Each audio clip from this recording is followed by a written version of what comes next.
maling-maling, hei koruptor-koruptor, Prabowo tidak pernah akan gentar menghadapi kalian.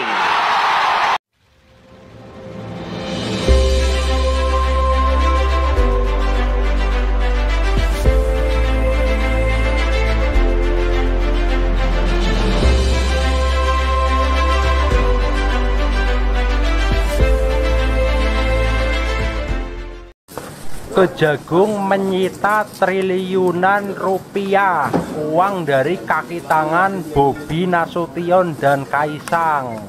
Ini uang dihasilkan dari tambang-tambang timah, tambang-tambang ilegal, terus juga konon dari beberapa menteri yang menjadikan Kaisang mesin cuci uang. Ini salah satunya seperti itu. Ini baru dari beberapa orang saja, ini uangnya sudah segini banyak. Apalagi nanti kalau sudah keciduk semua. Jadi beginilah, di era pemerintahan Jokowi di akhir jabatannya itu yang namanya korupsi itu dibiarkan. Kira-kira seperti itu. Ayo kawan-kawan simak saja videonya, disimak baik-baik, oke? Uang hasil korupsi segini banyak wajar saja. Banyak orang berlomba-lomba ingin menjadi pejabat, dan banyak juga partai-partai yang bergabung menjadi satu koalisi demi memenangkan salah satu paslon. Tujuannya apa? Tujuannya yang seperti ini, biar mudah mendapatkan uang banyak. Kalau misalkan kompak, itu mau korupsi berapapun, mau makan uang negara berapapun kan aman kalau kompak tanpa ada oposisi kayak gitu. Oleh karena itu, di Indonesia saat ini kan ada penggabungan partai itu yang terdiri dari 12 sampai 15 partai. Lah itu tujuannya apa kalau bukan untuk mencari kayak gini, kayak gitu. Kawan-kawan di sini semuanya pasti paham tujuan koalisi banyak partai itu kalau bukan untuk kepentingan kelompoknya sendiri yang ujung-ujungnya untuk mencari duit, meraup uang negara, ya seperti itu contohnya kayak gitu ya.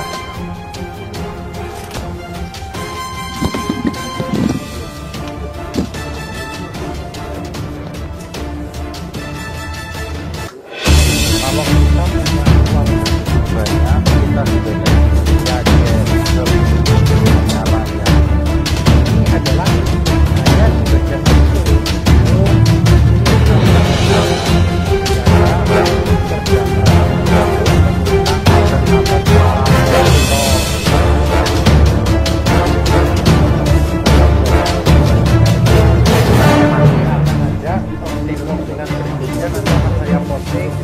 dialog kejagung yang menjelaskan uang-uang ini dari mana. Kira-kira seperti itu ya, biar teman-teman paham kalau dinasti Jokowi saat ini sudah banyak korupsi.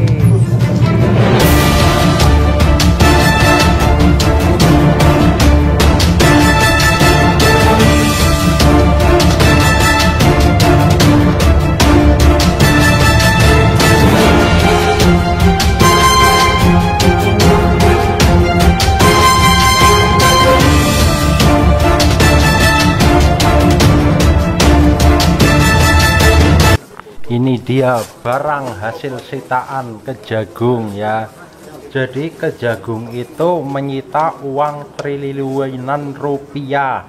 Uang triliunan rupiah. Banyak banget ini uang cash ini. Dari para koruptor-koruptor ya, anak buahnya Bobi Nasution dan tangan kanannya Kaisang Pangarep. Jadi ini uang-uang ini itu disita dari rumah-rumah kaki tangannya keluarga Jokowi, konon seperti itu. Jadi mungkin ini ada hasil dari tambang-tambang ilegal, tambang timah, tambang nikel yang sifatnya ilegal. Terus ada juga yang konon itu keuntungan dari impor barang-barang ke luar negeri. Jadi ini memang uangnya banyak banget, dan ini itu uang cash semua, ini luar biasa banget ini. Pantas ya Kaisang saat ini menjadi kaya raya karena menjadi mesin cuci uang. Belum lagi nanti harta yang dicuci oleh Raffi Ahmad, kira-kira seperti itu. Ini betul-betul real loh, ini uang beneran ini. Jadi Kejagung itu menyita uang dari tangan-tangan para koruptor yang terindikasi kaki tangannya keluarganya Jokowi, konon seperti itu.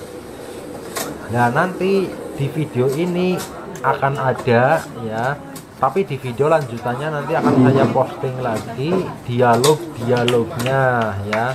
Jadi dialog dari orang Kejagung itu nanti menjelaskan tentang uang-uang ini secara detail ya. Jadi ini betul-betul uang negara ini. Uang negara itu begitu banyak, itu seandainya di Indonesia tidak ada para koruptor, maka Indonesia itu akan betul-betul kaya raya. Rakyat Indonesia sudah pasti sejahtera. Ya sayangnya ya kayak gitu, masih banyak pejabat-pejabat yang menyewa kalangan artis dan orang-orang biasa untuk mengolah beberapa perusahaan, dan modalnya itu uang dari korupsi. Itu yang dinamakan cuci uang, kira-kira contohnya seperti itu. Coba teman-teman itu lihat sendiri, itu uangnya begitu banyak ya, banyak banget. Itu kalau misalkan kita dikasih satu koper aja itu udah 1 miliar lebih tuh kayaknya. Kalau kopernya aja itu besar, itu pakai gardus juga itu kayaknya. Kalau saya prediksi satu gerdus itu 1 miliar kayaknya. Itu kan ratusan ribu semua, tidak ada yang 50-an ribu, semuanya itu ratusan ribu. Itu wah luar biasa itu. Kalau lihat uang seperti itu rasanya pikiran jadi fresh. Ya pantas ya semua orang ingin jadi pejabat, karena kalau menjadi pejabat itu kan peluang korupsinya itu sangat besar. Apalagi di era pemerintahan Jokowi waktu menjelang akhir jabatannya, itu kan korupsi habis-habisan sengaja dibiarkan.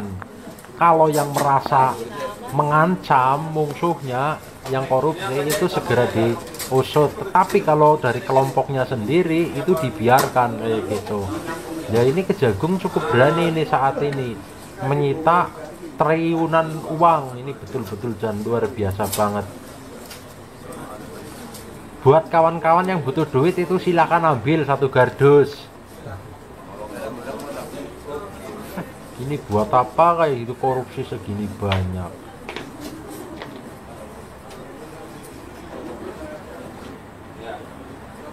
Jadi begitu ya kawan-kawan, simak saja ini videonya, nanti dilanjut dialognya ya dari Kejagung itu nanti kan akan menjelaskan ya.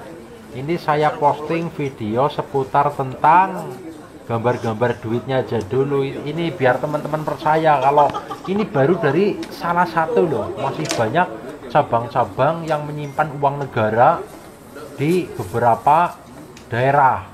Ini yang ketangkep ini itu yang dari Indonesia. Ini yaitu ya masih kelompoknya Jokowi juga ini.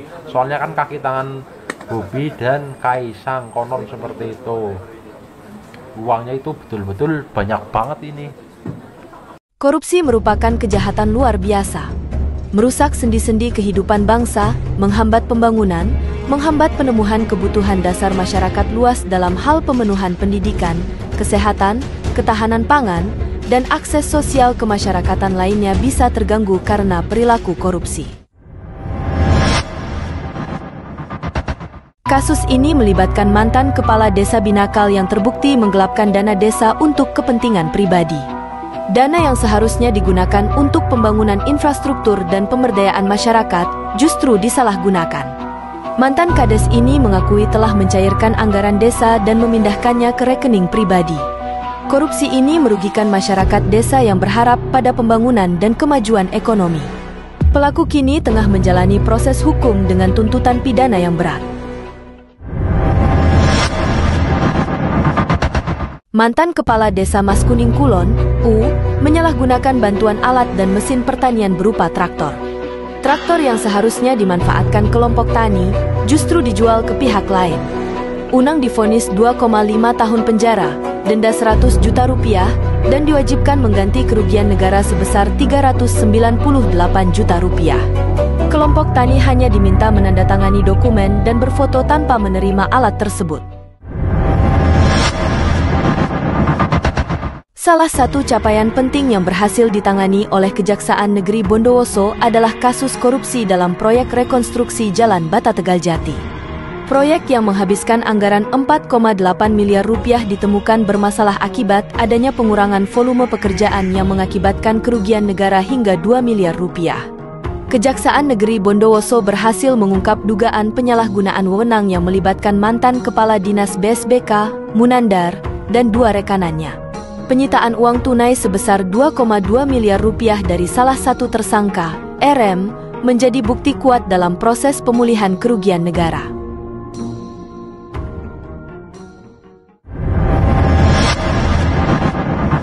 Salah satu kasus yang menggemparkan Bondowoso adalah skandal kredit fiktif yang melibatkan Kanit dan Mantri di sebuah bank plat merah. Para pelaku memalsukan data nasabah, memberikan kredit yang tidak pernah diterima oleh korban, termasuk banyak wanita lanjut usia. Beberapa korban bahkan telah meninggal dunia tanpa mengetahui bahwa nama mereka digunakan dalam penipuan ini. Sebagai bagian dari penyelidikan, Kejaksaan Negeri Bondowoso berhasil menyita sejumlah aset terkait pelaku, termasuk rumah mewah dan mobil Alphard. Penyitaan ini menjadi langkah penting dalam mengembalikan kerugian negara dan memberi pelajaran bahwa korupsi tidak akan dibiarkan begitu saja. Kasus ini mencoreng dunia perbankan dan merusak kepercayaan masyarakat terhadap sistem keuangan.